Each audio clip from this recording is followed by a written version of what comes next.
Oke. Assalamualaikum warahmatullahi wabarakatuh. Waalaikumsalam. Waalaikumsalam warahmatullahi wabarakatuh. Alhamdulillahirabbil alamin wassalatu wassalamu ala nabiyyina Muhammadin wa ala alihi wa ashabihi ajmain amma ba'd. Bapak Ibu sekalian yang dimuliakan Allah Subhanahu wa taala. Alhamdulillah pada kesempatan pagi hari ini di hari Kamis tanggal 5 Oktober 2023 Allah Subhanahu wa taala pertemukan kita dalam satu kajian rutin kita, yaitu kajian kopi hangat, dan tema kita pada kesempatan pagi hari ini adalah politik Islam ataukah politik umat Islam. Ini satu tema yang sangat menarik karena berhubungan dengan cara pandang kita membaca realitas dan cara pandang kita terkait dengan kajian-kajian para ulama terkait dengan politik serta pembacaan kita terhadap realitas politik di lapangan. Manakah yang termasuk dalam politik Islam dan mana pula yang termasuk politik umat Islam. Dan pada kesempatan kali ini insya Allah pembahasan kita akan dipandu di awal sebagai mukadimah pengantar diskusi. Pada kesempatan kali ini kita bersama dengan Al-Ustadz Ahmad Muzaffar Jufri MA. Beliau adalah pakar akidah dan syariah, dan insya Allah Akidah saja uh, satu syariahnya. syariah ya, akidah ya. Oh ya, beliau berlatar belakang pendidikan di jurusan akidah S1, S2 dan program S3 Ustaz ya. Mudah-mudahan Allah Sebetulnya dakwah memberikan gitu, lebih ke dakwah. pencerahan kita pada kesempatan pagi hari ini. Dan sebelum kita mulai, saya ingin memberikan ulasan terlebih dahulu bahwa kajian ini adalah kajian terbuka. Pembahasan dan diskusi pada kesempatan kali ini adalah membuka cara pandang kita, dan ini terbuka. Silakan bagi Bapak Ibu sekalian, bila ada satu ide gagasan nanti setelah pemaparan dari Ustadz kita untuk menyampaikan ide gagasan, dan mudah-mudahan bisa memberikan manfaat bagi kita semuanya. Waktu dan tempat kami persilahkan kepada Ustadz Ahmad Muzaffar untuk menyampaikan pemaparan terkait dengan manakah yang termasuk politik Islam dan mana politik Islam. Silakan Ustaz. Baik, bismillahirrahmanirrahim. Assalamualaikum warahmatullahi wabarakatuh. Waalaikumsalam Warahmatullahi wabarakatuh. Alhamdulillahirabbil alamin. Wassalatu wassalamu ala sayyidina Muhammadin sayyidil mursalin wa ala alihi wa ashabi ajmain. Allahumma ya rabbana lakal hamdu wa lakal syukru kama yanbaghi li jalali wajhika 'azima sultanik. Allahumma la nuhsi thana'an 'alaika anta kama athnayta ala nafsik. Allahumma ati nufusana taqwaha wa zakkiha anta khairu man zakkaha anta waliyyu maulaha. Allahumma ma asbaha bina min ni'matin aw bi ahadin min khalqik faminka wahdaka la syarika lak falakal hamdu wa lakal syukr. Allahumma inna asbahna minka fi ni'mati wa afiyati wa sitr fa atimma alaina ni'mataka wa afiyataka wa sitraka fid dunya wal akhirah. Walhamdulillah alamin. Baik, para doktor, para profesor, para ustadz, para ustadzah, Bapak Ibu semuanya, para pemikir Islam yang semoga senantiasa dirahmati Allah Ta'ala. Alhamdulillah kita bersyukur kepada Allah Ta'ala dipertemukan kembali dalam keadaan sehat, dalam keadaan baik. Insya Allah dalam keimanan, dalam kesehatan, dalam ketaatan, dan silaturahim ini insya Allah merupakan bagian dari kebaikan yang dikehendaki Allah Ta'ala untuk kita saling saling mengingatkan, saling berbagi hikmah dan motivasi serta wawasan, insya Allah. Baik,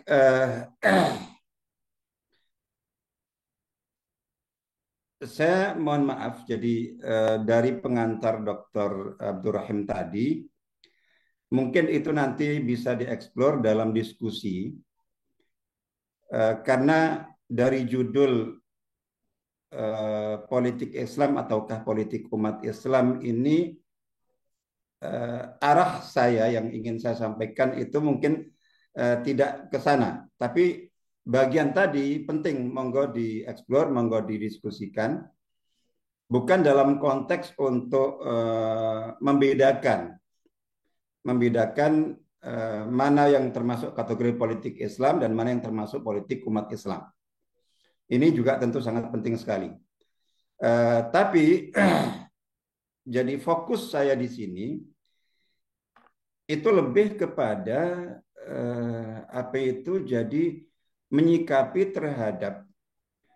terhadap pemahaman, pemikiran, persepsi, sampai ijtihad praktek dari kaum muslimin selama berabad-abad sampai era baru sekarang ini di bidang politik. Di bidang politik yang sebagiannya atau banyak di antaranya itu kemudian dikatakan itu merupakan politik Islam. Nah, saya di sini lebih fokus pada penisbatan.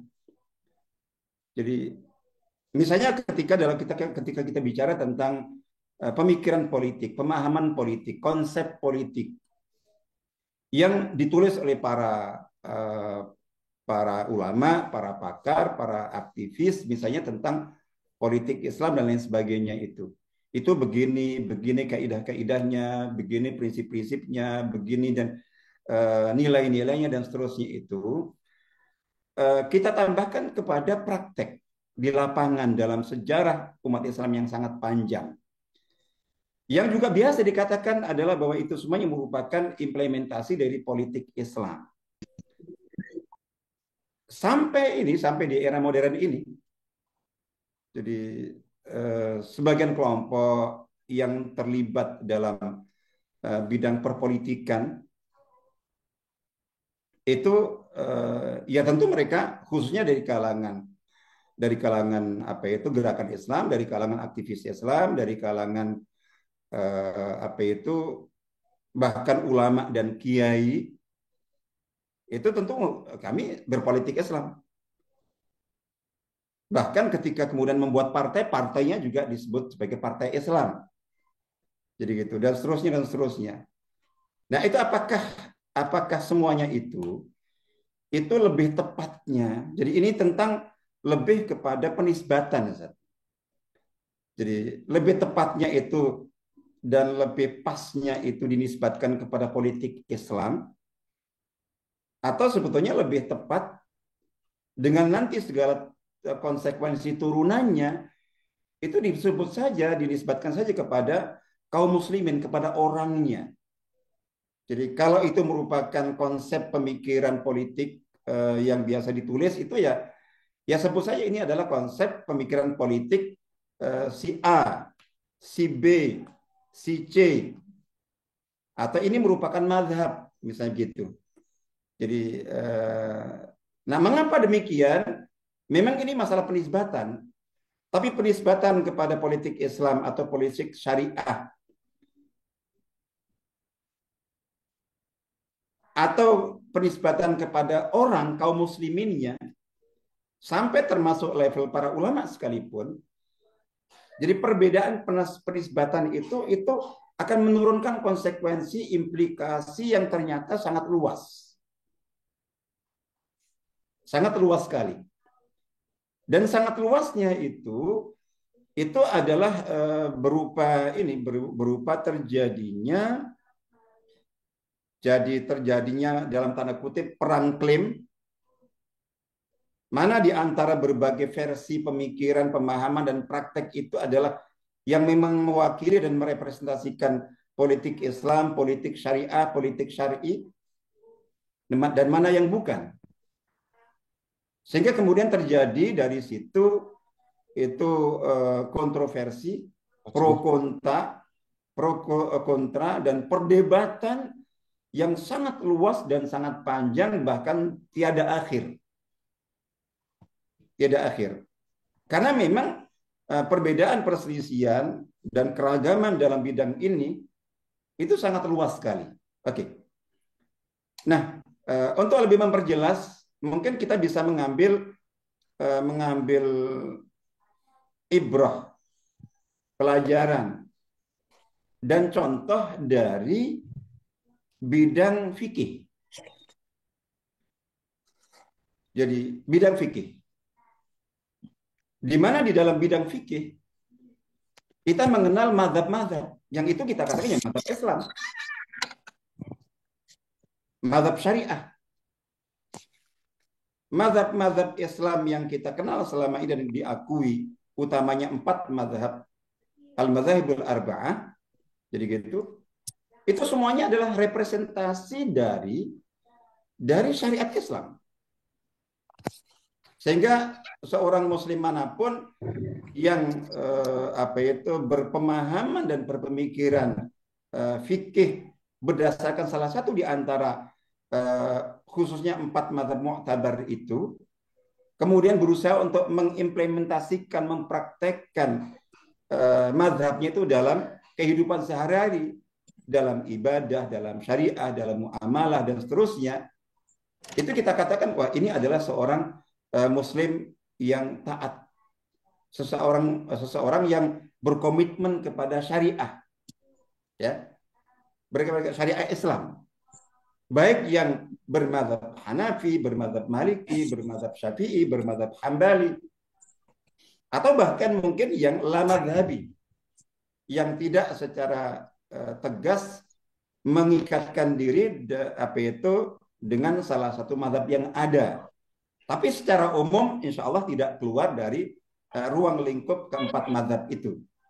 Hanya tidak secara tegas menyatakan, oh saya Hambali, saya Syafi'i, saya Maliki, atau saya Hanafi dan seterusnya. Insya Allah begitu. Nah, artinya bahwa kita ambil contoh dari ini merupakan adalah bagian. Jadi kalau kita bicara bahwa syariat ya itu yang terimplementasikan dalam mazhab-mazhab itu. Nah, tapi yang menarik adalah bahwa mazhab-mazhab ini yang kalau kita katakan terbentuk ya dari hasil ijtihad para ulama agung, para imam dengan level keimanan, ketakwaan dan keilmuan itu bisa kita kan termasuk tertinggi pada zamannya masing-masing. Jadi gitu. Yang kita katakan tadi itu bahwa ini semuanya merupakan representasi dari syariat Islam. Jadi kita di bawah. Tapi dalam menyebutkan mazhab-mazhab ini, itu tidak disebut sebagai ini mazhab Islam, mazhab syariah. Tidak dinisbatkan ke sana, tapi dinisbatkan kepada imamnya. Jadi pemahaman, pemikiran dan praktek syariah Islam, fikih Islam yang merupakan hasil ijtihad Imam Abu Hanifah disebut ini mazhab Hanafi. Yang dihasilkan dari ijtihad Imam Malik bin Anas rahimahullah itu disebut mazhab Maliki, dinisbatkan kepada Imam Malik. Yang hasil ijtihadnya Imam Agung Imam Syafi'i rahimahullah, Muhammad bin Idris Asy-Syafi'i rahimahullah, itu dinisbatkan kepada beliau disebut dengan mazhab Syafi'i. Begitu juga dengan mazhab keempat, mazhab Hambali. Ini mazhab terakhir. Itu karena pada masa tertentu dulu di era salafus saleh, itu pada saat mazhab itu sudah terkenal, itu yang disebutkan para ulama termasuk dalam eranya Imam Ibn Abdul Bar itu 3, Hanafi, Maliki, Syafi'i. Jadi Hambali itu menyusul. Sebelumnya Hambali dimasukkan dalam konteks fikih itu lebih dinisbatkan kepada atau dimasukkan dalam mazhab Syafi'i. Sampai kemudian setelah itu terbentuk mazhab Hambali secara tersendiri. Nah, artinya bahwa itu disebut sebagai, padahal ini semuanya adalah merupakan representasi dari pemahaman, pemikiran, dan praktek syariah Islam. Yang ketika seorang muslim itu mengikuti salah satu dari mazhab itu, dia adalah menjalankan syariah Islam. Tapi mazhab masing-masing itu lebih dinisbatkan kepada ulama pencetusnya, imam pencetusnya ini. Nah, Lalu kemudian muncul mungkin pemahaman, pemikiran, dan juga dalam tanda kutip mazhab baru dari sebagian kalangan yang mungkin sama atau khususnya ketika berbeda dengan sebagian mazhab-mazhab yang ada itu. Tapi kemudian mazhab baru itu, pemahaman, pemikiran, dan praktek ibadah, praktek syariah, praktek berdakwah yang baru itu tidak dinisbatkan kepada ulama atau kepada orang. Tapi disebut bahwa inilah syariat Islam. Inilah hukum syar'i. Inilah hukum Quran Sunnah. Inilah sunnah Rasulullah. Yang tentu langsung memberikan kesan, bahkan mungkin penegasan kalau dari kalangan yang menyatakan itu bahwa ya ini syariat Islam, tidak ada yang lain. Yang lainnya itu berarti bukan syariat Islam. Ya ini Quran Sunnah, yang lainnya bukan Quran Sunnah. Ya ini itu Sunnah Rasul. Jadi sampai kemudian terkenal dengan istilah kelompok Sunnah, terus kemudian Ustadz Sunnah, kajian Sunnah, kursus Sunnah. Nah, segala macam seperti itu, yang kemudian arahnya itu orientasinya bahwa itu, dan memang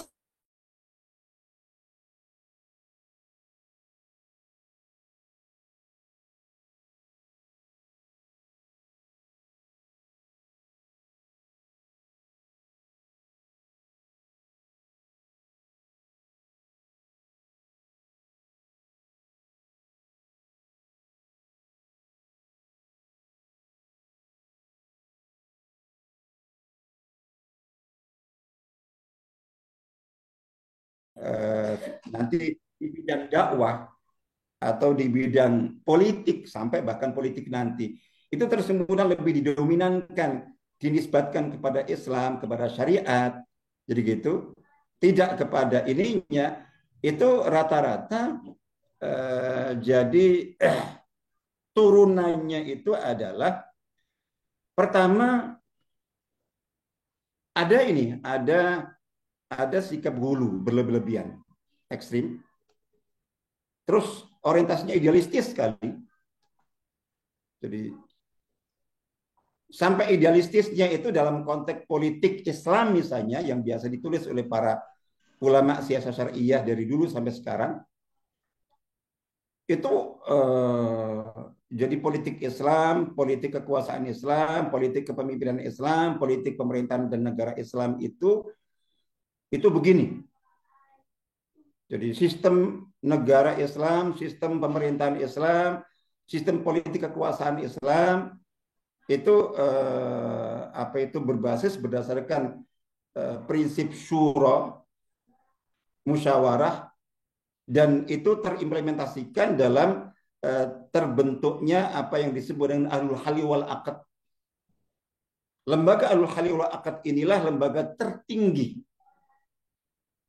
Dikatakan Ahlul Halli wal Aqd, yaitu lembaga yang ahli dan bidang serta tugasnya, kewenangannya itu adalah dalam rangka al-hal. Hal itu maksudnya mencopot pemimpin negara.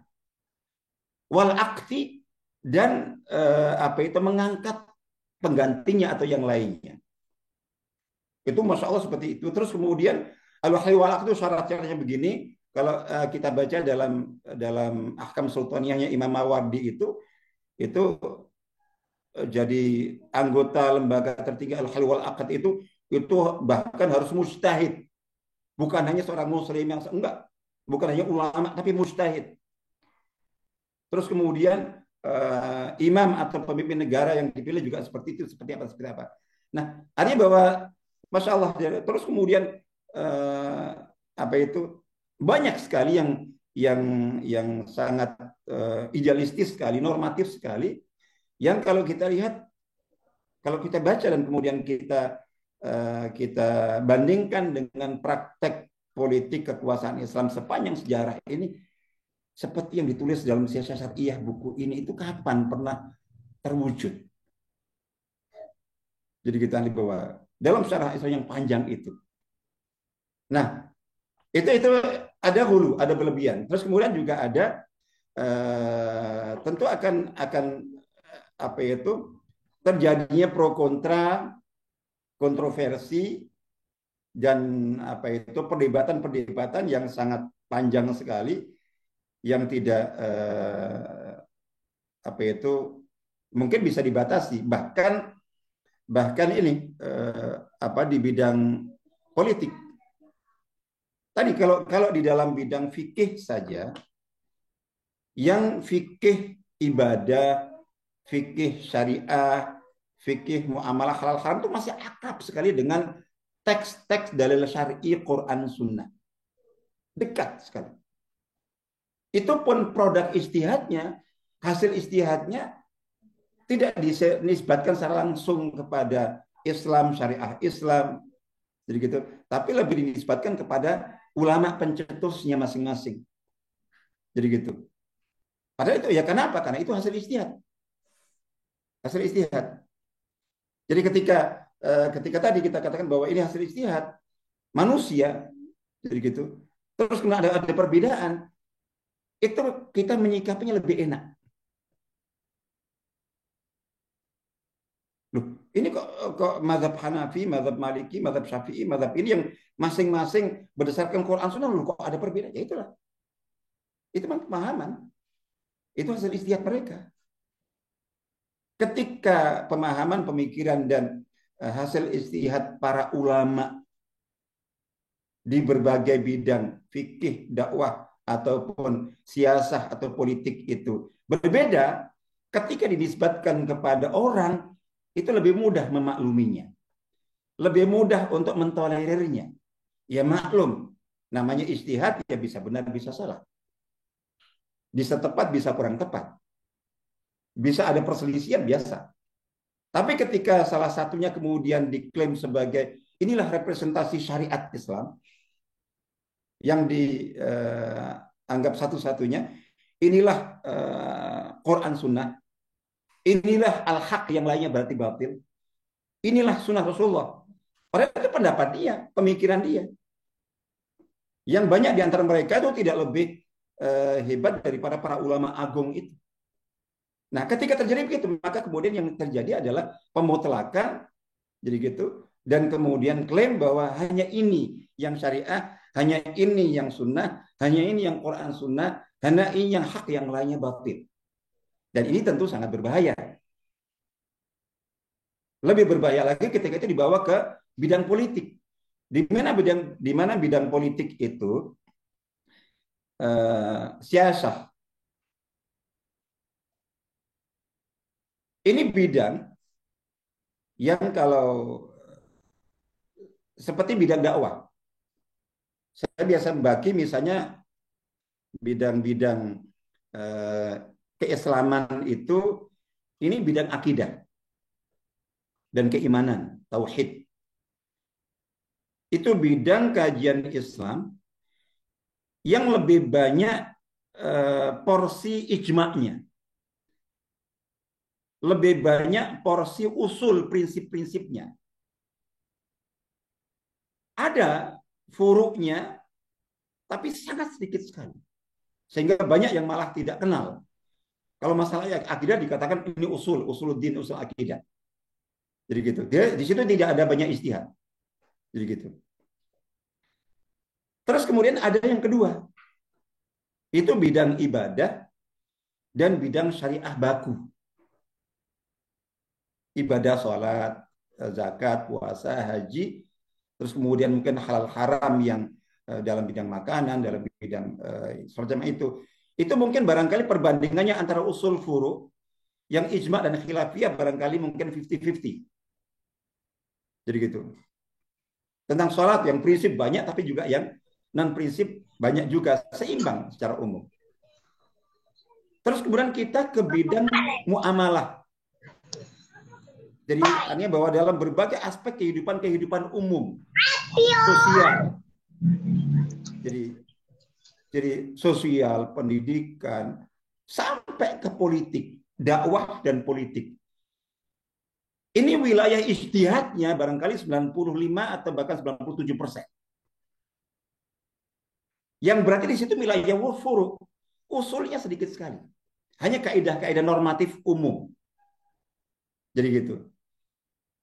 Nah, kalau dalam bidang fikih yang barangkali di situ usul furuknya itu adalah mungkin jika kita 50-50 saja, itu ketika kemudian ada salah satu pendapat, pemahaman, pemikiran dari para ulama yang sangat kompeten, yang sangat kredibel, yang sangat hebat sekali, itu hasil pemikiran, pemahaman, dan prakteknya itu dinisbatkan kepada beliau, bukan kepada Islam syariah. Jadi kita di bawah. Loh kok kemudian apa itu produk pemikiran dari mungkin pemikir siasat syariah itu kemudian dinisbatkan kepada syariah. Maksudnya bahwa dalam konteks ini ya hasil pemikiran, hasil pemahaman, hasil ijtihad dan apalagi hasil praktek di bidang perpolitikan itu lebih tepatnya untuk dinisbatkan kepada pelaku atau kepada pemilik. Jadi gitu. Nah, coba kita gambarkan ya. Jadi betapa luasnya perselisihan dan pertentangan, bahkan sampai ke level pertentangan itu dalam hal ijtihad di wilayah dan bidang politik kenegaraan dan pemerintahan. Itu Masya Allah. Jadi wilayah ijtihad itu luas sekali. Jadi begitu kan perselisihan yang terjadi. Saya mulai bahkan yang paling ekstrim misalnya. Jadi ini saya menyampaikan pertanyaan-pertanyaan. Saya tidak sedang menyampaikan opini. Saya sedang menyampaikan gambaran tentang betapa luas dan tidak terbatasnya perselisihan dalam bidang pemikiran politik Islam. Jadi baik dari sisi pemikiran maupun dari sisi praktek. Yang terjadi terlepas mana yang mungkin lebih mendekati kepada sawab kebenaran atau mana yang jauh, saya tidak bisa. Tapi intinya bahwa diskusi dan perdebatan ini ada. Dimulai dari apakah mendirikan negara itu termasuk tugas kenabian. Mungkin ada atau banyak di antara Bapak Ibu yang pernah mendapatkan ini. Jadi ada yang menafikan secara tegas, bukan. Jadi tugas Nabi adalah ya membawa agama Allah, berisi tauhid, mengajak manusia untuk beribadah kepada Allah Ta'ala, untuk taat kepada Rasulnya. Dan mendirikan negara bukan termasuk di antara tugas kenabian dan kerasulan. Itu pertama. Yang kedua, apakah kanjeng Nabi Muhammad SAW dulu itu di samping sebagai Nabi dan Rasul, ini lanjutannya, adalah juga sekaligus merupakan seorang kepala negara. Banyak yang mengiyakan, tapi banyak yang menafikan. Nah, Nabi dulu bukan kepala negara. Beliau adalah Nabi dan Rasul. Jadi gitu. Yang ketiga, wajibkah hukumnya mendirikan negara Islam? Ada yang mengatakan sangat wajib, ada yang tidak ada. Ini saya menggambarkan perselisihan yang terjadi ya. Jadi dari yang paling ekstrim. Yang keempat, benarkah? Jadi bahkan adakah yang disebut dengan negara Islam itu? Yang mana? Dulu dan sekarang. Tentu dengan pengecualian era kenabian dan Khulafaur Rasyidin.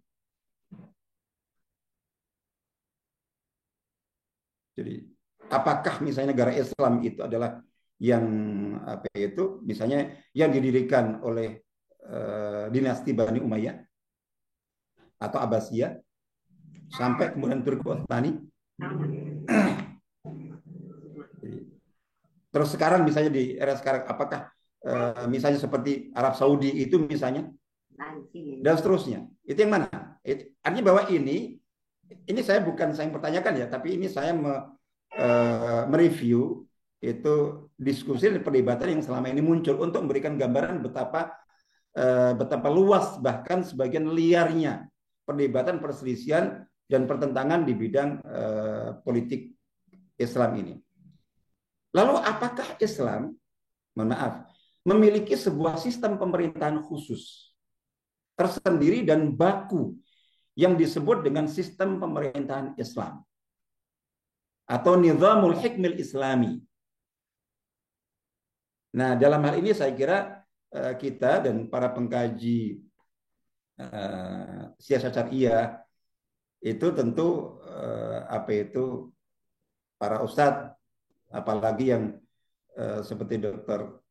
Rahman misalnya, itu tentu kenal Syekh Ali Abdul Razik, penulis kitab Al-Islam wa Usul Al-Hukm, yang Masya Allah pada masanya sangat-sangat heboh, sangat kontroversial.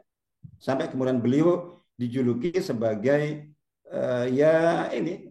ini ulama Azhari, pencetus sekularisme yang memisahkan antara agama Islam dan kekuasaan atau pemerintahan. Karena beliau berpendapat bahwa jadi tidak ada format tertentu yang tetap dan baku untuk negara di dalam Islam itu. Jadi, sehingga negara di dalam Islam itu bisa dengan format yang bermacam-macam. Yang penting adalah komitmen untuk menjaga dan mengikuti serta menerapkan prinsip-prinsip baku ajaran Islam atau maqasidus syariah. Nah, ini kemudian dibantah panjang sekali. Nah, seperti ini itu saya pernah baca juga pemaparan dari Gus Dur rahimahullah. Saya ingat persis tulisan atau pemaparan dari beliau yang intinya juga sama, menegaskan hal yang sama. Terus kita semuanya ingat bagaimana perdebatan pada masanya Cak Nur dulu dengan jargon beliau itu Islam yes, partai Islam no. Secara umum juga arahnya ke sana. Jadi arahnya ke sana. Mengapa? Ya karena mungkin berbeda ya, tapi beliau lebih memilih jargon ini karena memang ya ini sebagai bentuk sikap penolakan beliau itu kepada saya kok memahaminya itu adalah penolakan beliau terhadap partai Islam yang dibentuk dan didirikan oleh umat Islam, aktivis Islam itu. Beliau nggak setuju kemudian diklaim dan dinisbatkan kepada Islam. Silakan didirikan partai. Ya partai kamu. Partai si A, partai si B, partai si. Loh, kalau mazhab imam-imam yang merupakan yang paling dekat dengan syariah saja dinisbatkan kepada Imam Abu Hanifah, Malik, Syafi'i, Ahmad bin Hanbal. Terus kemudian ini didirikan orang sekarang, kemudian partai dikatakan Islam gitu. Terus arahnya juga dalam rangka misalnya mendirikan negara Islam. Oke. Jadi ini panjang kalau itu. Terus kemudian saya lanjutkan pertanyaan yang merepresentasikan perselisihan, perbedaan dan perdebatan yang sangat panjang itu, apakah sistem negara Islam pada periode kenabian dan Khulafaur Rasyidin itu bisa dan mungkin diulang melalui ikhtiar normal kaum muslimin? Silakan. Jadi ada bawah. Apakah negara khilafah itu? Pertanyaan berikutnya. Sekali lagi bahwa ini saya merekam perdebatan yang biasa selama ini juga saya dapatkan dan saya ikuti. Apakah negara khilafah itu merupakan sistem baku yang wajib diupayakan pendiriannya oleh kaum muslimin, atau apakah itu hanyalah nama untuk masa kepemimpinan Islam pada era Khulafaur Rasyidin selama 30 tahun, ada yang menambahkan masa kepemimpinan Sayyidina Hasan, sesuai kandungan hadis dan itu sudah berlalu. Apakah ini sistem khilafah yang harus kita upayakan, kita berjuangkan, atau itu adalah sebutan untuk masa kepemimpinan disebut khilafatun nubuwah. Ini khalifah Nabi. Dan hadisnya mengatakan al-khilafatu fi ummati 30 aman atau 30 sanatan. Tsumma ya'ti mulkun ba'da dzalik. Nabi mengatakan dalam hadis riwayat Tirmidzi, Abu Dawud bahwa masa kekhilafahan sesudahku di kalangan umatku itu 30 tahun. Jadi 30 tahun. Kemudian datang masa kerajaan setelah itu. Ini hadis yang minimal dihasankan oleh Syekh Al-Albani. riwayat Tirmidzi, Abu Dawud dan lain-lain. Jadi gitu. Sehingga ada yang enggak itu. Tapi ada yang secara tegas enggak, ini adalah sistem baku yang diperjuangkan, yang harus kita upayakan dan sangat mungkin untuk terbentuk dan terulang pendiriannya. Banyak kalangan yang dari kalangan aktivis yang meyakini itu, baik yang secara eksplisit atau implisit. Terus kemudian apalagi pada kondisi perpolitikan kekuasaan negara saat ini? Ini pertanyaan berikutnya. Apakah rezim-rezim penguasa di negara-negara Muslim yang ada itu sudah bisa dianggap syar'i misalnya? Ketika sebuah kekuasaan rezim itu syar'i, tentu ada konsekuensi hukum syar'inya. Wajib dibaiat, wajib ditaati, wajib ini segala macam kayak gitu, dan tidak boleh untuk ditentang, bahkan demo itu dianggap sebagai khawarij misalnya gitu. Jadi itu. Nah, ataukah justru itu hanya merupakan rezim penguasa taghut semua? Yang satu ini syar'i dengan berbagai konsekuensi syar'inya, yang lainnya enggak, itu taghut. Semuanya taghut. Jadi berarti jahiliyah, kekufuran atau bahkan dekat dengan kufuran. Lalu bagaimanakah dengan kaum muslimin, aktivis dakwah, bahkan para ulama dan kiai yang terjun dan terlibat dalam politik praktis di bawah sistem demokrasi seperti sekarang misalnya, dengan misalnya mendirikan partai, wabil khusus yang biasa disebut atau dikenal sebagai partai Islam, atau bergabung di dalamnya, ikut pemilu, jadi baik legislatif atau eksekutif, jadi pileg, atau mungkin dalam pilkada-pilkada sampai pilpres yang kita sekarang ini. Jadi terus kemudian berkoalisi dengan rezim penguasa atau beroposisi dan seterusnya. Nah, untuk semua bentuk musyarakah sia-sia, keterlibatan aktif dalam politik praktis dengan berbagai bentuknya tadi, apakah itu semuanya bisa dikategorikan termasuk mereka-mereka melakukannya termasuk berpolitik syar'i Islami? Ataukah itu semuanya justru tindakan bid'ah yang sesat, atau bahkan lebih jauh lagi termasuk kekufuran dan kemurtatan karena telah rela dan menyokong sistem taghut yang kafir? Ini saya merekam perdebatan yang ada itu seperti itu. Nah, jadi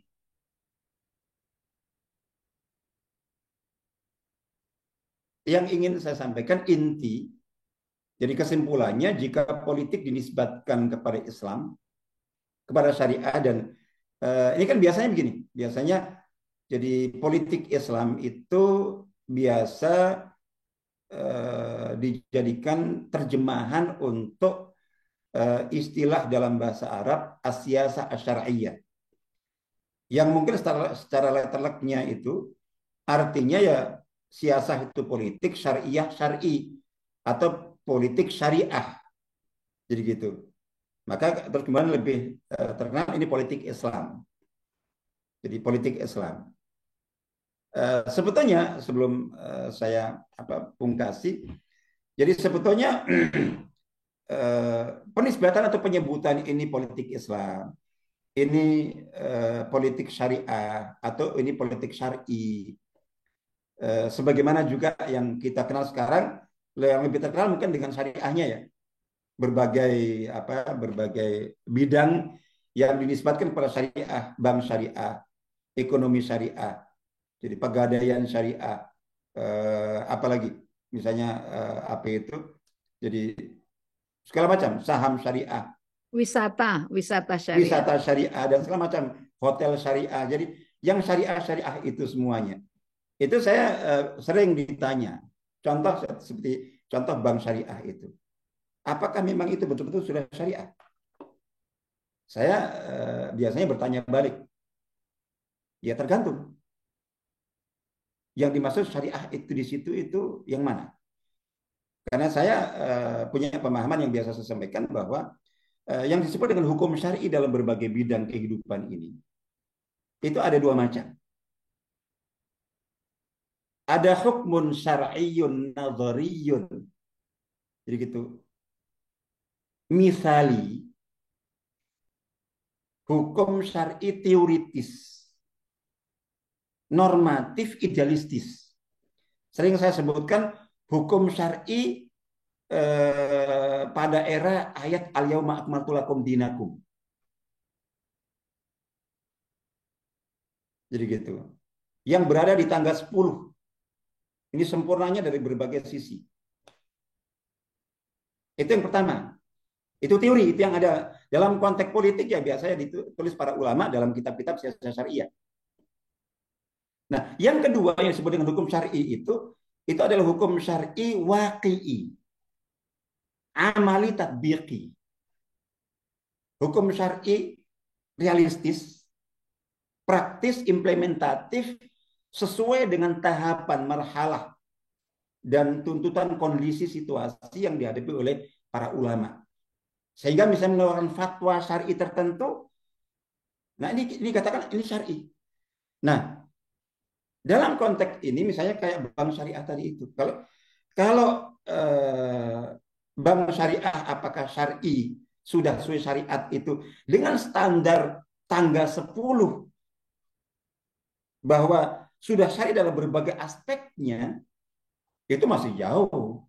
Bahkan belum, saya katakan belum 50%. Mungkin yang syar'i itu baru 30-40% maksimal. Artinya apa? Yang berarti yang 60 itu masih non syar'i. Kalau non syar'i, non syariah berarti jahiliyah. Kalau kita mengatakan melihatnya ini syariah dengan standar normatif idealistis seperti itu, ya ini belum syar'i. Makanya banyak kalangan termasuk ulama itu yang mengatakan enggak, bank syariah sama saja. Bahkan ada yang mengatakan lebih buruk lagi, lebih zalim lagi daripada bank konvensional. Ada itu. Baik di negeri kita maupun bahkan juga di Timur Tengah sana. Karena apa? Standar mereka adalah parameternya ini syariah standar tertinggi secara idealistis. Begitu juga sama ini. Oh ini apa syariah? Enggak syariah apa? Itu yang mengatakan itu karena standar dan parameter dia adalah standar tertinggi tangga ke 10. Nah, sementara kita setuju ini katakan bank syariah, termasuk ini politik syariah, siasat syariah atau politik Islam itu dengan standar waqi'i amali tatbiqi. Dari aspek realistisnya, praktisnya, implementatifnya sesuai dengan kondisi, situasi dan marhalah. Meskipun baru 30%, 40% yang syar'i, tapi kalau kita bandingkan dengan sebelumnya yang 0%, ini sudah di tangga 3, sudah di tangga 4. Kalau saya melihatnya itu pembandingnya itu dari kondisi real itu, oh ini udah hebat kita dukung, iya syariah. Dibandingkan dengan yang sebelumnya atau penggantinya, kalau ini kita tolak, ya kita malah tidak punya pilihan. Jadi gitu. Cuman kita menuju ke sana. Nah, itu seperti itu. Jadi kita katakan sehingga politik ini berpolitik syariah. Itu apa maksud mana yang syariah? Kita tahu banyak sekali hal yang tidak syar'i. Tapi maksudnya adalah bahwa ini syariah dengan standar. Itu dengan standar marhali. Sesuai dengan tuntutan pentahapan saat ini. Segini mampunya. Kita menuju lebih sempurna lagi. Itu seperti itu. Nah, kalau itu dipahami baik dalam bidang muamalah, dalam bidang dakwah, dalam bidang politik siasa, termasuk yang tadi kita sebutkan, mengapa begitu ekstrim antara yang menilainya, oh ini bid'ah, ini bahkan termasuk bersekongkol dengan taghut, sudah masuk kufur dan murtad, tapi yang lainnya justru berpendapat enggak, ini benar. Ini benar dan ini bahkan wajib, dan ini adalah merupakan cara berpolitik syar'i atau cara berpolitik Islam dalam kondisi saat ini. Yang sana dengan standar tangga 10, yang ini standar realistisnya. Nah, ini ketika kita melihat seperti ini, itu mana yang lebih tepat, lebih apa baik? Kalau saya itu lebih setuju untuk kita dalam konteks ini, sudah kalau di apa ya di forum-forum akademis, forum-forum ilmiah, silakan para ulama berdiskusi, berdebat tentang politik Islam, politik siasat syariah, yang ideal seperti apa, yang benar seperti apa konsepnya, silakan. Tapi dalam konteks realita, sudah kita jangan sibuk klaim-klaiman mana yang benar mana yang salah. Yang terpenting adalah bagaimana kaum muslimin itu terjun dalam seluruh aspek kehidupan, termasuk dalam hal ini dalam bidang politik misalnya. Silakan terjun. Karena kita meyakini bahwa bidang politik kekuasaan itu, masya Allah, ketika misalnya kursi kekuasaan itu diduduki antara ini orang yang beriman dengan yang tidak beriman, orang yang taat ibadah dengan yang tidak mengenal ibadah, orang yang salat dengan yang tidak mengenal salat, orang yang kenal masjid dengan itu, sudah beda. Baru kursi penguasa di level apapun, itu terus menerus seseorang itu berhasil menggantikan kursi ini sebelumnya diduduki orang yang nggak kenal Allah, nggak kenal masjid, nggak kenal sholat, nggak kenal Quran Sunnah. Terus kemudian diduduki oleh orang yang masya Allah zikir selalu. Sebelum dia berbuat apa, itu sudah dahsyat. Pasti ada perubahan tertentu meskipun memang tidak langsung tampak. Belum lagi efek dan pengaruh positif yang sangat banyak. Artinya bahwa kekuasaan memiliki kan kekuatan kan. Nah seperti udah jangan kita debat ini yang politik Islam seperti apa, udah. Kita datang kepada realita yang ada dengan semangat dakwah, dengan semangat berubah. Silahkan orang-orang yang soleh itu masuk. Ada yang di dunia bisnis dengan akhlaknya, dengan akidahnya, menggantikan posisi yang tidak pernah punya akidah itu.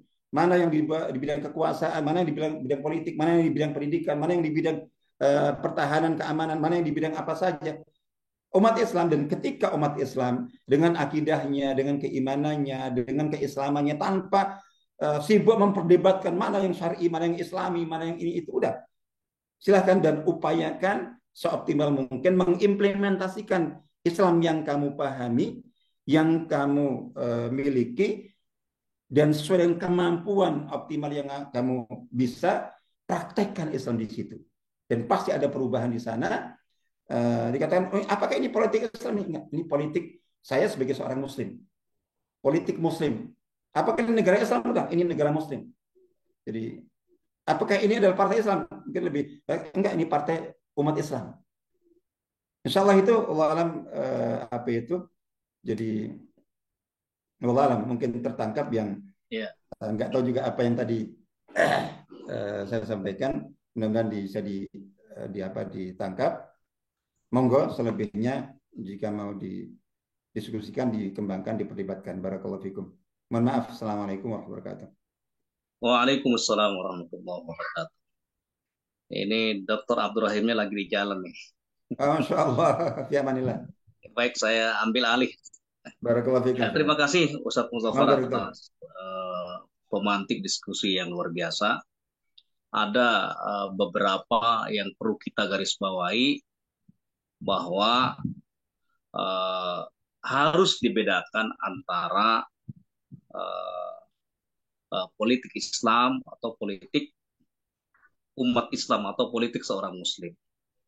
Karena kalau kita mengacu kepada mazhab-mazhab fikih dalam sejarah peradaban Islam, itu lebih disandarkan kepada para muasisnya, para pembawa pemikiran fikih itu, daripada disandarkan kepada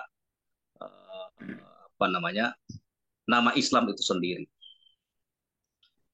Karena konsekuensi penamaan Islam itu kan akan menimbulkan takdis, ya, sakral, ya, mensakralisasi sebuah pemikiran, bahkan terjadi absolutisme pemikiran sehingga tidak bisa dilakukan kritik yang konstruktif ya. Nah, disinilah kita harus membedakan ya antara penamaan penyandaran kepada Islam atau penyandaran kepada umat Islam. Nah, Bapak dan Ibu sekalian, untuk mendalami kajian kita pagi ini, saya persilahkan untuk barangkali ada tanggapan atau menyanggah atau mengkritisi atau memberikan tanggapan apapun, saya persilahkan. Ini adalah diskusi yang bebas, yang diharapkan ada pro kontra, teman-teman ya. Yang diharapkan ada pro kontra biar kopi kita semakin hangat. Pro kontra syar'i. Ya. Baik, sudah ada yang angkat tangan ya. Ada Cak Bustomi dari Surabaya. Saya persilahkan untuk memberikan tanggapan. Assalamualaikum warahmatullahi wabarakatuh. Waalaikumsalam warahmatullahi wabarakatuh. Nggak pernah nampak ya wajahnya ini. Soalnya belum ketemu Ustadz Mudhafar. Masya Allah, barakallahu fikum. Silakan, Ustaz. Jadi menarik ketika pembahasan tentang topik seperti ini menandaskan seolah kita ini sebenarnya kayaknya nggak pernah beranjak kan gitu saja, karena kajian ini itu pernah saya dapatkan waktu ngaji di teman-teman persis waktu SD di Malang gitu. Jadi artinya Masya Allah. Saya jadi ingat flashback bahwa ternyata topik itu masih berulang gitu. Dan ketika seperti itu saya ingin bertanya gini, terkait 2024 gitu. Jadi teknikal sekali saya di pertanyaannya. Dan memang bertanya, jadi tidak dalam konteks untuk pro dan kontra. Mengingat bahwa dalam kurun waktu yang cukup panjang ini ternyata kita masih berkutat dalam konteks yang seperti ini. Kira-kira kita ini sekarang muncul istilah yang namanya politik identitas itu loh, Ustaz. Ya. Jadi bagaimana ia diejawantah dalam konteks penggunaan politik identitas dan peluangnya pada 2024, mengingat bahwa dalam konteks sosial politik ternyata kita sebagai umat Islam yo bahasa simpel wong Surabaya walah cek pancet nang kono-kono ae gitu loh. Jadi kira-kira menurut panjenengan atau analisa panjenengan itu kaitannya dengan politik identitas sebagai bagian juga dari bagaimana kita menerjemahkan apa sih yang disebut dengan politik Islam atau justru politik umat Islam itu dalam konteks pemilu 2024. Dan kira-kira, ya nggak tahu ini dijawab atau enggak, apakah semua paslon atau kandidat itu punya peluang sih itu untuk memakai itu, mengingat sampai detik ini sudah ada 1-2 hal yang memberikan apa ya ke kita itu kayak data gitu, bahwa satunya sudah mulai make istilahnya hadir di satu tempat yang mungkin memang bisa jadi itu bukan bagian dari ritus atau ritual yang dianggap sebagai syar'i oleh kelompok yang lain, tetapi bagi pemilih terbesar itu menjadi inherent bagi dirinya, sehingga ada beberapa paslon masuk. Ada yang tidak terbiasa menampakkan dirinya itu, menampakkan syariat-syariat berwudu dan sholat itu ditampakkan di dalam layar kaca. Ada yang semula tidak terbiasa ziarah kubur, tahlil dan yasinan, tiba-tiba kemudian begitu. Artinya ketika kita tetap berkutat di situ, berarti kan kalau saya secara teknikal ngelihatnya ya cara kita berpolitik dan apakah itu politik Islam atau politik umat Islam, yang ngelihatnya di pemilu gitu.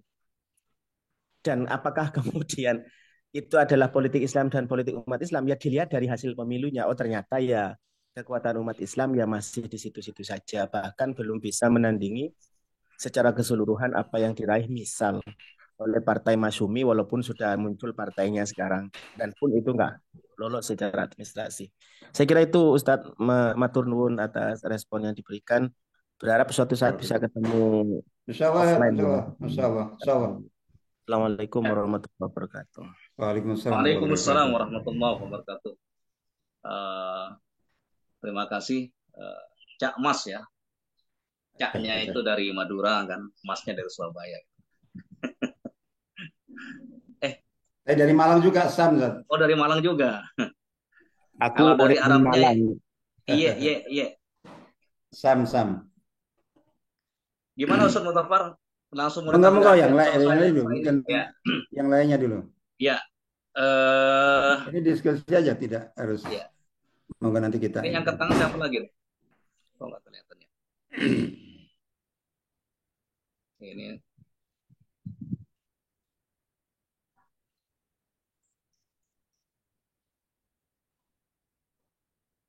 Oke. Ya tadi Belum. Mas Tommy ya, apa namanya, memberikan semacam umpan ini untuk kita tanggapin ya, Ustaz. Terkait Kayaknya politik identitas. kayaknya ini Ustaz. Belum diagendakan ya pembahasan tentang politik identitas. Belum sih, belum. Kayaknya Mas perlu Rahman, dibahas. Perlu dibahas saya kayaknya. ini deh, nambahin dikit Mas Rahman. Iya. Ya, Ibu silakan Bu. Silakan Bu Sita. Iya. Nambahkan sedikit sementara belum ada yang lain. Jadi kalau di Assalamualaikum warahmatullahi wabarakatuh. Waalaikumsalam warahmatullahi wabarakatuh. Mas Rahman, ya. Kalau di FISIP UI ya, program Pasca itu ada mata kuliah kan politik Islam. Ada mata kuliah untuk S2 dan S3. Jadi ini cuma perbedaan terminologi aja. Saya mau dari sisi lain, kalau di sana dibedakannya bukan politik Islam dan politik umat Islam, tapi politik Islam dan Islam politik. Jadi kalau politik Islam itu values-nya, nilai-nilainya, kalau Islam politik adalah umat Islam pelakunya, pelakunya yang memakai tadi politik identitas itu. Nah, gitu aja, cuman buat memperkaya khasanah kita tentang peristilahan. Lalu ada pemikiran politik Islam klasik, ada pemikiran politik Islam modern. Kalau pemikiran politik Islam klasik itu pendekatannya filsafat dan cenderung utopis, jadi yang ideal seperti masa Khulafaur Rasyidin dan seterusnya. Itu tokohnya Al-Farabi, Ibnu Rushd, Ghazali. Kalau pendekatan fikih, tokoh-tokohnya antara lain Mawardi. Nah, tapi dalam perkembangannya ternyata memang yang menjadi ini adalah pemikiran politik yang fikih ya. Jadi pemikiran politik modern itu lebih bisa diterima, dianggap lebih realistis. Jadi yang berkembang mainstreamnya itu sekarang lebih pemikiran politik Islam yang modern. Jadi pemikiran politik yang lebih sifatnya itu fikih gitu, lebih lebih dianggap lebih realistis, karena kalau yang pendekatannya filsafat itu dianggap lebih utopis gitu, lebih sulit. Jadi dianggap lebih sistematis, lebih realistis, pendekatan berdasarkan ilmu fikih gitu. Itu satu poin ya, menambahkan khasanah terminologi gitu. Jadi kalau menurut saya, kenapa tadi benar Ustadz Muzaffar mengatakan perlunya kita untuk umat Islam membahas politik agar kita menjadi subjek gitu ya, tidak menjadi objek yang kemudian dimanipulir, dimanfaatkan untuk keperluan-keperluan, kepentingan-kepentingan sesaat, kemudian dilupakan dan ditinggalkan gitu aspirasinya. Karena biar bagaimana umat Islam di Indonesia ini mayoritas, dia perlu direpresentasikan tentunya cita-citanya, ideologinya. Ya contohnya di Jerman saja, karena di sana dominan Kristen, maka dua partai yang selalu bersaing untuk menjadi the winning party itu adalah CDU dan CSU, Christliche Demokratie Union dan Christliche Soziale Union. Partai Kristen Demokrat, Partai Kristen Sosialis. Ya gantian aja itu yang memimpin gitu, yang menjadi partai pemerintah ya, partai pemenang, gantian antara Kristen Demokrat atau Kristen Sosialis gitu. Jadi artinya kenapa ya, dia mau representasikan masyarakat Jerman yang mayoritas memang Kristen. Jadi artinya sebenarnya sebuah keniscayaan gitu. Kalau di Indonesia ini umat Islam melek politik agar mereka tidak semata-mata menjadi komoditas politik, menjadi objek politik gitu. Tapi mereka sadar dengan terjun ke politik, mereka ada kaitannya dengan sebuah ikhtiar gitu, merubah sistem kah atau merubah ya masyarakat ke arah yang lebih berkeadilan, yang lebih katakanlah setara, dan seterusnya dan seterusnya. Jadi kalau kita melihat tadi ya benar Ustadz Muzafar, kadang-kadang ada yang mengklaim bahwa dia satu-satunya yang merepresentasikan umat Islam. Jadi ini masalah klaim mengklaim. Jadi kalau bicara politik Islam itu sebenarnya adalah nilai-nilai Islam atau Islam values secara keseluruhan. Tapi kalau kita bicara Islam politik atau politik umat Islam, ini lebih group values gitu. Jadi nilai-nilai grup itu mereka mengacu katakanlah pada mazhab politik tertentu atau mazhab fikih tertentu yang tidak bisa kemudian dianggap sebagai the only one gitu, satu-satunya yang merepresentasikan umat Islam di Indonesia seperti itu. Barangkali itu ya, jadi memang perlu selalu, walaupun ini sudah dikatakan ya bahwa satu hal yang tadi dari SD apa dipelajari oleh Mas Bustomi gitu, tapi tetap menjadi sebuah dialektika. Kalau saya sih nggak mengatakan pro dan kontra ya, tapi di sini grup ini memang grup yang semuanya open minded gitu. Jadi mungkin lebih kita berharap adanya dialog gitu, dialektika gitu pada tataran kenyataan. Mungkin kalau nyinggung sedikit kaitannya dengan yang disampaikan oleh Mas Bustomi, kalau boleh urun rembuk ya. Ya kita harus objektif aja, ini negara yang mayoritas Muslim, kemudian capresnya tiga-tiganya juga adalah dari umat Islam gitu ya, tiga-tiganya Muslim karena tidak mungkin juga capres RI tidak Muslim. Jadi menurut saya mungkin sah-sah saja ya setiap paslon itu menunjukkan Islam secara simbolik gitu ya. Tapi kemudian nanti menurut saya satu hal yang juga kritikan dari banyak pengamat Barat, umat Islam itu pandai merebut kekuasaan, tapi tidak pandai dalam maintenance kekuasaan. How to govern, bagaimana kemudian memimpin. Ketika Afghanistan merebut dari Rusia, dari Soviet, bahkan runtuhlah Soviet, istilahnya luar biasa gitu. Tapi kemudian persoalan mengelola negara sampai sekarang menjadi satu persoalan yang belum selesai gitu di Afghanistan. Nah, di Indonesia saya pikir juga begitu. Ketika orang memanfaatkan sentimen, emosi umat Islam gitu ya, agar memilih dia karena dia merasa dia satu-satunya yang merepresentasikan umat Islam yang mungkin paling soleh, paling ini.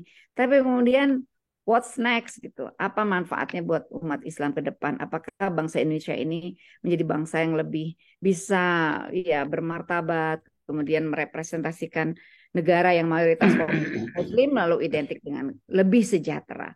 Itu aja. Makasih Mas Rahman. Ya, sama-sama Ibu ya. Terima kasih Ibu juga.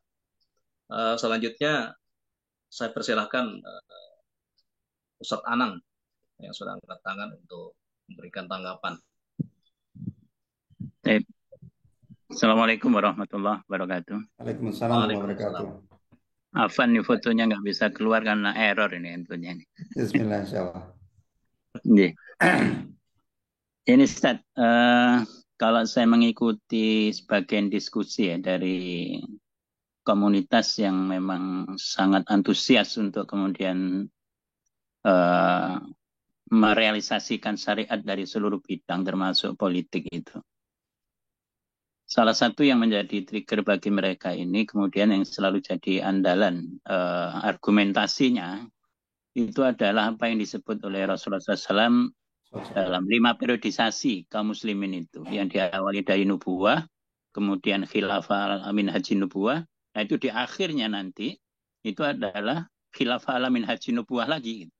Nah kemudian diklaim bahwa saat ini memang ini periode keempat, bandul ini sedang menuju kepada periode kelima.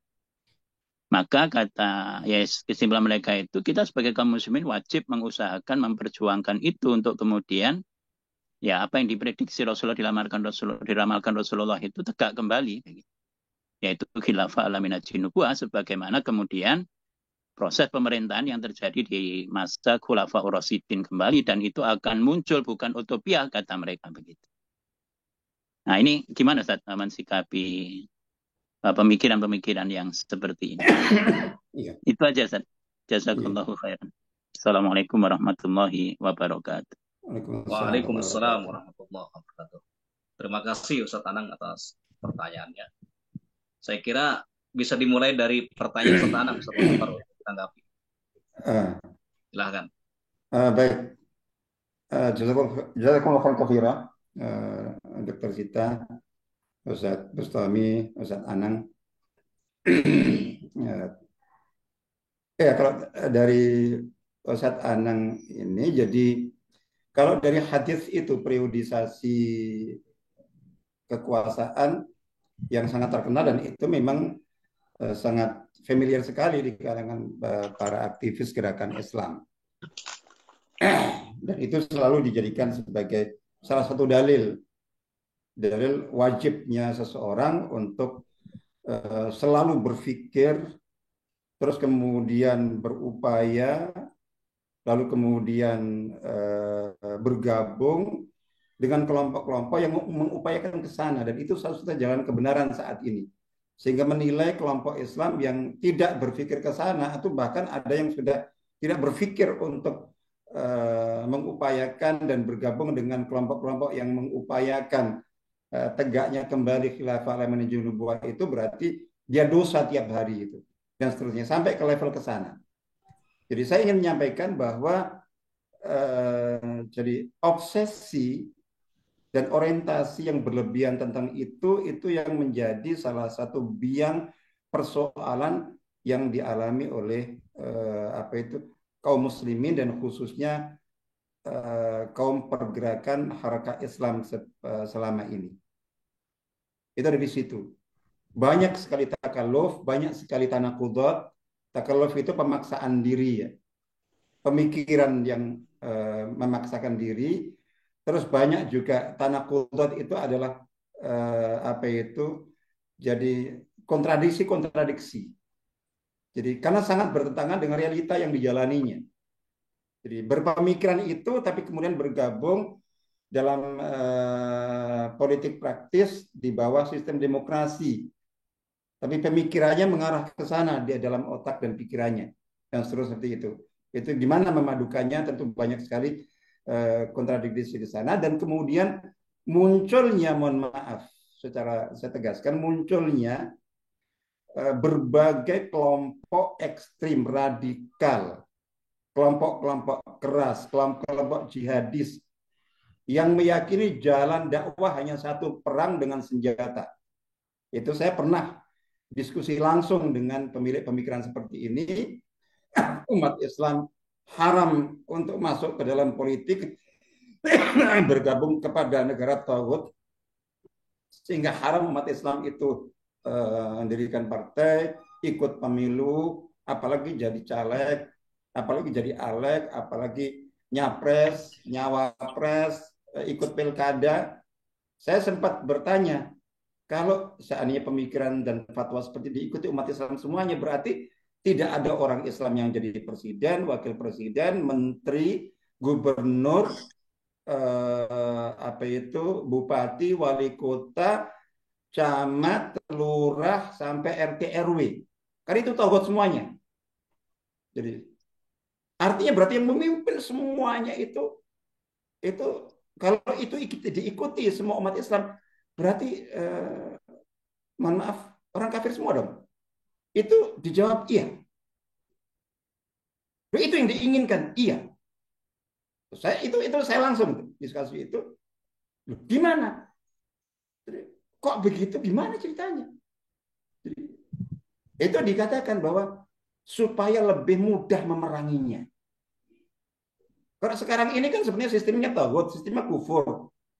Tapi yang jaga mengawalnya orang Islam semua yang sholat. Kalau kita ajak kaum muslim untuk memerangi negara dan pemerintahan ini, itu susah. Karena itu kan mereka orang Islam, mereka orang sholat. Tapi ketika semua sudah kafir, kita gampang mengajak umat Islam untuk memerangi mereka. Itu pernah saya dengar langsung dialog dengan yang punya pemikiran seperti ini. Terus saya pikir, terus antum berpikir, ketika semuanya sudah dipimpin oleh itu, jangankan untuk antum mengajak umat Islam mengangkat senjata memerangi penguasa kafir semuanya seperti itu. Bahkan antum berpikir nggak, kira-kira saat itu antum masih ada nggak?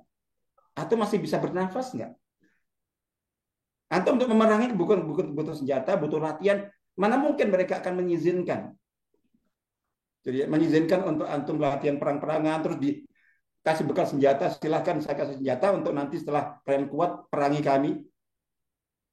Mungkin saat itu kita sudah nggak ada semuanya. Nah, yang saya katakan bahwa antum sadar nggak bahwa selama ini antum bisa beraktivitas, antum bebas, antum punya banyak peluang dakwah itu dari perlindungan Allah. Kemudian dari adanya mereka-mereka yang di kekuasaan yang antum kafirkan itu. Saya mengatakan begitu. Nah, ini semuanya itu salah satunya muncul dari obsesi orientasi berlebihan untuk yang tadi dikatakan apa itu dipahami dari hadis. Mohon maaf, jadi hadis periodisasi itu memang ada, meskipun perdebatannya panjang tentunya, yang jelas tidak ada dalam Sahih Bukhari Muslim. Tentang kesohihan kehasanannya juga mungkin diperdebatkan. Tapi yang jelas, jadi ambillah bahwa itu sahih atau minimal hasan bisa kita pakai.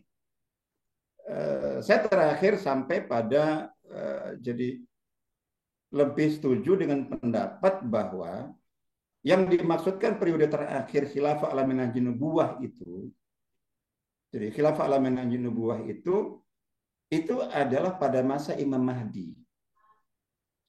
Dan ketika itu terjadi pada masa Imam Mahdi, itu artinya besoknya itu sudah langsung kiamat. Karena Imam Mahdi itu munculnya itu berbareng dengan turunnya munculnya tanda-tanda besar kiamat. Turunnya Nabi Isa alaihissalam pada masa Imam Mahdi. Terus kemudian setelah itu muncul Dajjal yang membunuh Dajjal Nabi Isa alaihissalam. Munculnya Ya'juj Ma'juj, musnahnya Ya'juj Ma'juj juga di tangan Nabi Isa alaihissalam. Intinya ini sudah apa itu diambang pintu kiamat kubra langsung. Sehingga saya kadang-kadang saya berkelakar itu yang berpikiran ke sana itu sama seperti yang sekarang nunggu-nunggu Imam Mahdi itu sepertinya nggak sabar segera kiamat terjadi. Jadi gitu. Terus kemudian dari situ tadi kan saya mencatat pertanyaan. Jadi di antara yang diskusi beredar itu, apakah sistem kepemimpinan dan politik kekuasaan Islam masa kenabian dan khilafatul rasyidah itu mungkin untuk terulang kembali. Saya katakan dengan ikhtiar normal manusia biasa. Karena kalau kita bicara Imam Mahdi itu silakan kumpulkan riwayat-riwayat itu ini jadi karena sudah dekat dengan ini ya, dekat dengan tanda-tanda besar kiamat itu kan unlogic rata-rata sudah sifatnya di luar nalar sudah. Jadi, artinya bahwa bukan itu. Terus kemudian saya sampai juga kepada kesimpulan khususnya dari pengalaman gerakan Islam terbesar, gerakan Islam modern terbesar, Ikhwanul Muslimin, artinya dengan induk gerakan Islam modern saat ini, misalnya bahwa itu dengan kondisi saat ini di usianya sudah hampir 1 abad itu. Jadi artinya bahwa saya sampai dan kemudian kelompok gerakan-gerakan yang lainnya yang datang dan pergi, yang semuanya berpemikiran Islam politik dengan tujuan utama mewujudkan target menegarakan Islam atau mengislamkan negara. Itu saya mohon maaf saya sampai kepada kesimpulan saat ini yang silakan dibantah, silakan diskusikan bahwa andai pun itu mungkin terwujud, itu di luar jangkauan kemampuan normal manusia.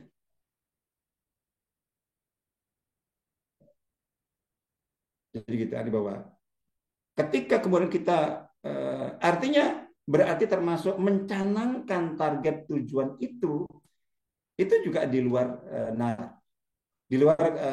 jangkauan kemampuan. yang umumnya dari praktek itu lebih banyak mudaratnya daripada manfaatnya. Jadi bukankah pola pikir dan pemikiran seperti itu yang menjadikan gerakan-gerakan Islam di semua negara Muslim itu selalu berada di posisi head to head dengan rezim penguasa. Dan bisa dipastikan ya gerakan Islam yang habis. Jadi lawang ada mungkin barangkali 3, 5, 10 pemuda yang menggebu-gebu berpemikiran ke sana itu baru 10 orang, 100 orang itu yang dipikir bagaimana kita menghadapi rezim taghut ini. Dan rezim taghutnya juga tahu pemikiran mereka seperti itu. Jadi gitu, insya Allah begitu. Jadi saya kira itu. Kalau untuk saya kira saya lebih mengusulkan tentang politik identitas itu dibahas secara khusus. Cuman sedikit tadi sudah ditanggapi oleh Dr. Sita, jazakallahu khairan. Jadi seperti ini itu istilah. Saya sering ketika kita ada istilah itu kita clearkan dulu. Kita dudukkan, kita jelentrehkan itu maksudnya kemana dan maksudnya apa. Kalau maksudnya bahwa ya ini seorang Muslim, jadi tentu punya identitas keislaman. Ini saya kayak gitu. Jadi terbaik dalam perilaku, dalam sikap, dalam pandangan, pendapat, itu mengekspresikan, merepresentasikan pemahaman dan praktek dia tentang Islam ya. Sehingga dengan begitu dia dikenal dengan Muslim, itu harus menurut saya. Jadi ada bahwa di masyarakat, di negara yang majmu', yang plural seperti ini, itu penting untuk masing-masing anak bangsa itu menunjukkan, justru itu mengenakkan, supaya kita tidak tertipu, artinya bahwa yang Muslim tampakkan keislaman Anda, ya tentu proporsional ya, sehingga orang kenal, oh Anda Muslim, sehingga saya menyikapi Anda sebagai Muslim. Yang Kristen silahkan tampakkan identitas kekristenan Anda, Katolik Anda, Hindu Anda, Buddha Anda sebagai pribadi. Saat di mana, saat kapan. Oh ini salamnya begini, oh berarti ini Muslim. Oh salamnya begini berarti ini. Oh ini kayak gitu. Itu untuk lebih mudah supaya dong kita saja misalnya sesama Muslim ketika kumpul terus kemudian saya nggak tahu. Itu saya bisa salah. Ini bisa salah. Hari bahwa ini pemuda tarbiyah saya sikapi sebagai tabligh, atau tabligh saya sikapi sebagai HTI, HTI saya sikapi sebagai salafi. Tapi ketika saya tahu semuanya itu saya enak ngepaskannya. Nah kalau itu bahwa itu dalam politik kemudian dia tampil seperti itu tinggal apakah ini real atau formalitas dan simbolik. Nah, saya kira itu di situ memang tidak terhindarkan kalau saya. Artinya semuanya akan ke sana karena semuanya kan dalam rangka untuk merebut ceruk massa kan. Jadi ya tentu akan ditampilkan yang mau diambil suara orang masjid ya perlu ke masjid, orang sarungan, orang ziarah wali, ya dari sisi realitas itu dimungkinkan. Nah, itu seperti itu. Nah, dalam konteks politik identitas yang selama ini biasanya konotasinya lebih negatif itu adalah memanfaatkan isu-isu khusus politisasi Islam, politisasi identitas, isu-isu keislaman. Yang arahnya biasanya adalah kepada pembelahan. Jadi yang bahwa yel-yel Islam, jihad, perang, dan sampai kepada level bahwa seperti pilpres khususnya misalnya, itu disikapi seperti pertarungan perang Badar. Terus kemudian kontestasi ini itu seperti perang hak batil. Jadi kalau ini tidak menang, negeri pasti hancur. Ini sangat tidak realistis dan sangat tidak logis. Saya sangat tidak benar. Termasuk tadi bahwa klaim salah satu salah satu kontestan misalnya begitu, itu diklaim sebagai satu-satunya representasi umat Islam. Gimana ceritanya? Mereka semuanya Muslim yang ada sekarang ini, terlepas bagaimana ini keislamannya. Terus kemudian bahwa dari sisi pendukung itu semuanya ada. Umat Islam di A, di B, di C, termasuk ulama.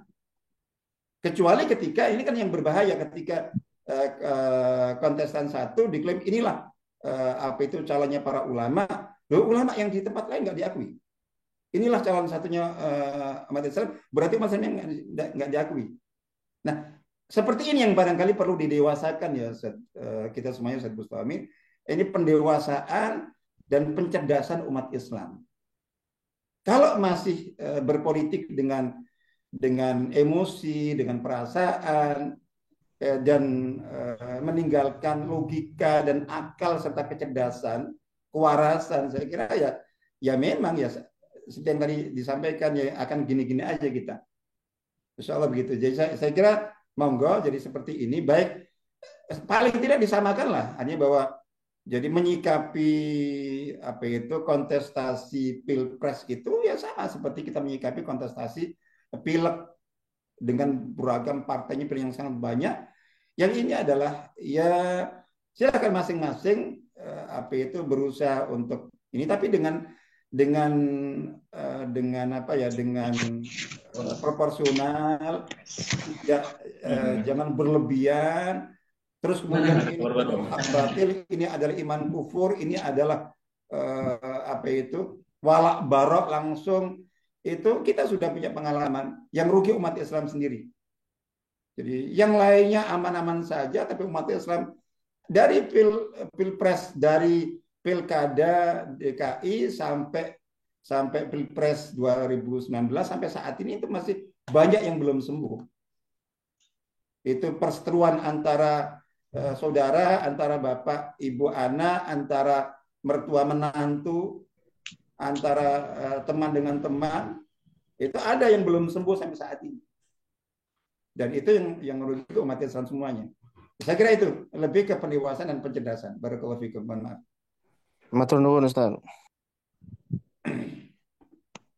Siapa? Oh, ya Ustaz.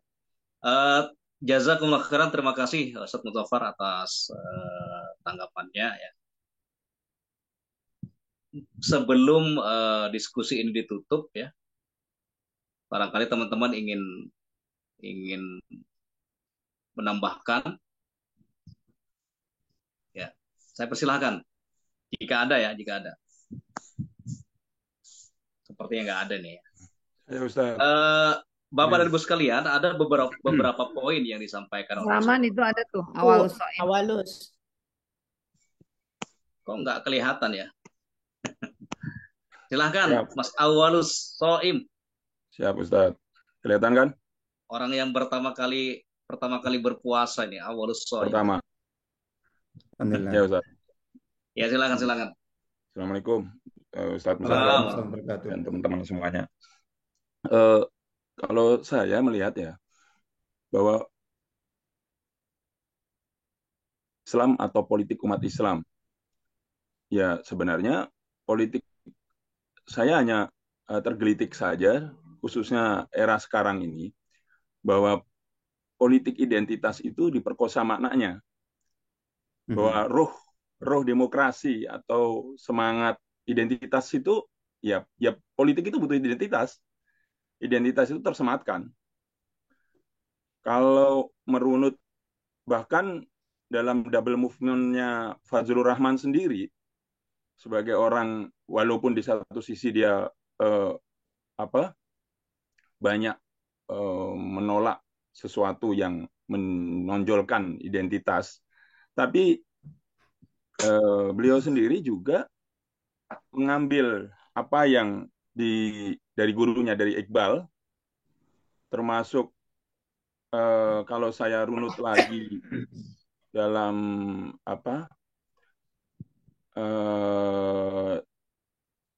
di Ibnu Khaldun kalau nggak salah, dalam muqaddimahnya khususnya di Asobiyah, bahwa memang ya Tapi kalau ini menjadi rujukan ya, atau di Ibnu Rus dalam di siasinya, itu pun juga politik itu ya identitas itu tersematkan. Jadi saat ini lebih ditonjolkan kepada umat Islam yang diskreditkan dengan politik identitas. Dan banyak penolakan-penolakan terhadap penonjolan identitas. Dan bagaimana diaspora kaum Tionghoa gitu. Diaspora kaum Tionghoa dari awal sebelum atau pra Indonesia Merdeka itu mereka banyak dulu juga membangun satu komunal-komunal yang hingga sekarang gitu. Kwik Kian Giu sendiri juga pernah mencoba untuk membangun satu komunal politik dengan identitas ketionghoanya, dan itu sah. Jadi betul kata Ustaz Musyafar tadi bahwa ya silahkan saja bertarung penetrasinya dengan segala cara. Mau menampilkan dengan berwudu pun sebenarnya juga nggak masalah. Emang menonjolkan identitas. Dan itu bagian dari cara untuk menang. Ya mungkin itu sedikit aja dari saya. Terima kasih Ustaz. Terima kasih Mas Agus ya, atas tanggapannya yang luar biasa. Ya. Gimana Ustaz Muhtafar? Ustaz Abdurrahim lanjutkan ya. Anda mungkin Dr. Ibrahim ada yang... Ya silakan. Langsung antum ini. Harus menambahkan. Saya izin dulu Ustaz Ibrahim, izin dulu saya juga. Ngantar anak dulu sebentar ke sekolah. Ya. Oh, insyaallah. Oh gitu ya. Ya. Assalamualaikum warahmatullahi wabarakatuh. Tadi mohon maaf gantian dengan Ustaz Rahman karena saya ke kampus. Kemudian sampai kampus ganti. Oke, mungkin saya ingin menambahkan sedikit bahwa kalau mungkin ini bisa ada kaitannya, bisa juga mungkin agak apa istilahnya bisa juga jauh gitu, bahwa politik itu sebenarnya kan kepentingan. Di dalam politik itu bahwa ketika seseorang itu memiliki kepentingan, ini terkait masalah identitas itu ya. Ketika seseorang itu memiliki kepentingan di negara yang seperti Indonesia, terutama negara yang sistem terbuka, negara demokrasi, sebenarnya setiap individu, setiap komunitas itu memiliki kepentingan dan dilindungi oleh undang-undang. Dan agama sendiri sebenarnya juga memberikan jalan bagi seseorang untuk mendapatkan kepentingan dan kemaslahatannya selama kemaslahatan dan kepentingannya itu tidak membahayakan kepentingan yang lebih besar. Nah, seringkali di dalam politik Islam itu umat Muslim itu melihat kepentingan kelompoknya itu tidak senantiasa beriringan dengan kemaslahatan kemanusiaan. Sehingga umat Muslim itu ketika berbicara tentang dalam politik seringkali menggunakan pendekatan kalau kepentingan itu adalah mewakili umat Muslim. Padahal banyak kepentingan kemanusiaan yang sifatnya general dalam politik itu sebenarnya juga mewakili kepentingan umat Muslim, tetapi menjadikan identitas keagamaan atau menjadikan kemaslahatan yang aslinya adalah luas untuk kemanusiaan itu dipersempit dengan terminologi yang hanya mewakili komunitas Muslim saja. Mungkin itu Ustadz kalau sebagai penambahan dari saya. Mungkin ada closing statement Ustaz? Atau masih ada penambahan lain lagi? Silakan. Penegasan saja Ustaz yang tadi sudah saya sampaikan. Jadi intinya, jadi selama ini saya gini, kalau kita bicara tentang pemikiran, pemahaman teoritis ya, itu kan wilayah ilmu. Di situ ada perdebatan, di situ ada apa itu kontroversi, pro kontra, dan lain sebagainya. Itu hal biasa dan memang justru harus jidal itu harus terjadi. Tapi di forumnya, jadi gitu di forumnya. Sehingga ketika di situ ada perdebatan seperti apa sih konsep politik Islam dan lain sebagainya, masing-masing menyampaikannya dan masing-masing kan tahu kan, ketika si A debat terus kemudian bicara politik Islam itu begini, misalnya tokoh atau itu yang lainnya kan tahu bahwa dia nggak setuju, tapi dia katakan nggak masalah, ini maksudnya politik Islam menurut pemikiran Anda. Saya punya ini. Itu biasa dalam forum diskusi seperti mungkin di forum kita ini misalnya. Tapi di tataran aplikasi implementasi di lapangan real, itu yang lebih bagus itu berorientasi pada tadi, kalau dalam diskusi teori itu kan orientasinya ke hal yang ideal ya, idealistis, normatif, idealistik. Itu silakan sama-sama itu debat ya gitu. Tapi kalau dalam tataran praktek, dalam realita kehidupan, itu harus kita jauhkan. Pendekatannya harus lebih berpijak pada pendekatan realistis. Itu yang lebih tepat. Sudah jangan sibuk dengan kondisi ini Islami tidak Islami, yang itu Islami tidak Islami. Kita tahu celah-celahnya. Setiap kaum muslimin silahkan berbekal ilmu, akidah, keimanan, akhlak, dan komitmen keislaman, itu terjun dan turun dalam kehidupan real untuk melakukan islah, perbaikan, dakwah, dan untuk merubah sesuai dengan kemampuannya. Jadi gitu. Tanpa muluk-muluk, saya akan mendirikan negara Islam, saya itu hanya akan membuat umat Islam bunuh diri. Udah, fokus pada apa yang mampu dia jangkau. Dan upayakan seperti itu. Nanti hasilnya akan beda-beda memang. Yang memang tingkat pemahaman, keilmuan, dan komitmen keislamannya lebih tinggi, tentu pasti dia akan menghasilkan perubahan dan pengaruh positif yang lebih. Yang di bawahnya akan di bawahnya. Bahkan yang tadi kita sebutkan, itu misalnya bahwa kursi kekuasaan tertentu, eksekutif, legislatif, yudikatif, ya gitu, yang sebelumnya diduduki oleh orang yang tidak kenal Tuhan, tidak kenal Allah, tidak kenal zikir, tidak kenal sholat. Terus kemudian ada yang mampu dalam tanda kutip merebutnya, itu terus kemudian kursi itu yang semula diduduki, mohon maaf, oleh orang yang tidak mengenal Allah, kemudian diduduki, itu sudah keuntungan. Pasti ada perubahan tertentu yang kita, apalagi kemudian dia bisa memberikan tanda tangan yang berpihak kepada kebaikan dan seterusnya. Fokus di sana saja. Kita kurangi perdebatan-perdebatan yang ekstrim-ekstrim itu di tataran implementatif. Kalau di level diskusi, pengembangan wawasan di kalangan akademis ya harus tetap disilahkan. Tapi ini di tataran ini. Karena kalau sudah di tataran praktis implementatif itu, terus kemudian tadi selalu menisbatkan ini Islam, ini syariah, itu hanya pertama adalah itu akan sangat hulu, orientasinya lebih ke ideal, dan biasanya kalau sudah idealistis sekali, itu sibuknya mengingkari yang realistis, sehingga nggak sempat untuk mengubah. Tapi ketika kita lebih realistis, kondisi seperti ini, dan secara umum kita tahu mana celah-celah plus minusnya, udah tidak perlu banyak ini cincong. Saya kalau memang mampu silahkan Anda turun, Anda mencoba untuk terlibat, merubah, mewarnai, itu di bidang sosial kemasyarakatan, itu di bidang ekonomi, itu di bidang pendidikan, itu di bidang dakwah, itu di bidang politik. Insya Allah itu. Barakallahu fikum. Jadi orientasi lebih ke orientasi realistis praktisnya kalau di tataran real, daripada lebih berorientasi pada teori normatif dan idealistis.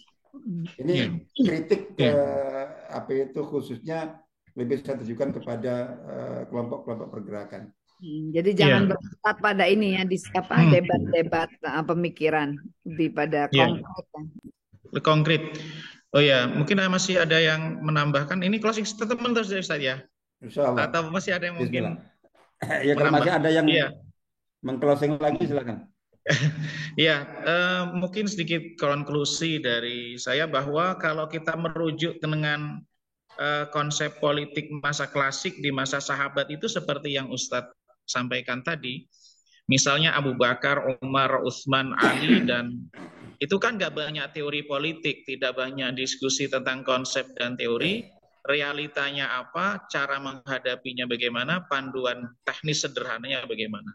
Jadi kalau kita lihat di fikih siasah masa klasik, masa sahabat itu ya nggak banyak teori, nggak banyak perdebatan. Ini masalah, bagaimana solusinya, bagaimana gambarannya, eksekusi. Mungkin itu sedikit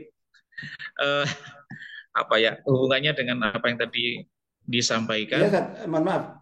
Saya biasa ini kan, jadi biasa membahasakannya istilah saya. Meskipun ini lebih banyak saya bahas dalam konteks menyikapi apa itu perdebatan di bidang akidah misalnya dan seterusnya. Itu orientasi yang harus kita bangun ya setidaknya untuk meminimalisir kontradiksi perselisihan yang ekstrim selama ini di kalangan kaum muslimin yang memang berbeda-beda. Itu coba silahkan semua pihak apapun pendapat, pemikiran dan pemahamannya itu lebih berorientasi pada kalau dalam konteks akidah saya katakan itu akidah pembuktian, bukan akidah perdebatan. Kalau dalam konteks politik ya silahkan politik jangan udah debat sana sini ini saya yang paling islami. Dalam konteks udah semua berorientasi pada pembuktian, pada praktek. Nanti masing-masing akan dilihat.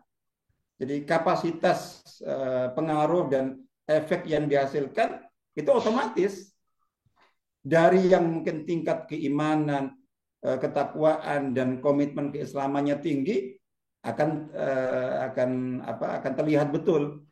Yang di bawahnya ya kelihatan dari pengaruh dan dampak yang dihasilkan juga levelnya di bawahnya. Sampai ada yang ini hanya simbolik saja, secara umum akan tahu. Jadi intinya mari semua itu lebih berorientasi dalam berbagai bidang kehidupan dalam Islam dan dakwah ini. Saya katakan bahwa lebih berorientasi pada pembuktian udahlah. Klaim-klaimnya kita udah capek. Insya Allah itu. Jazakumullah khairan Ustadz. Bapak Ibu sekalian, demikian diskusi kita pada kesempatan pagi hari ini. Mudah-mudahan memberikan pencerahan, memberikan wawasan kita, membuka daya imajinasi kita. Mudah-mudahan penuh berkah selalu. Mungkin cukup sekian. Terima kasih. Assalamualaikum warahmatullahi wabarakatuh. Waalaikumsalam warahmatullahi wabarakatuh. Barakallahu fikum. Barakallahu fikum. Mohon maaf. Waalaikumsalam warahmatullahi wabarakatuh. Terima kasih dan Ustaz Gaya. Ya, Mas Rahim. Assalamualaikum. Ya, selamat dulu ya. Assalamualaikum.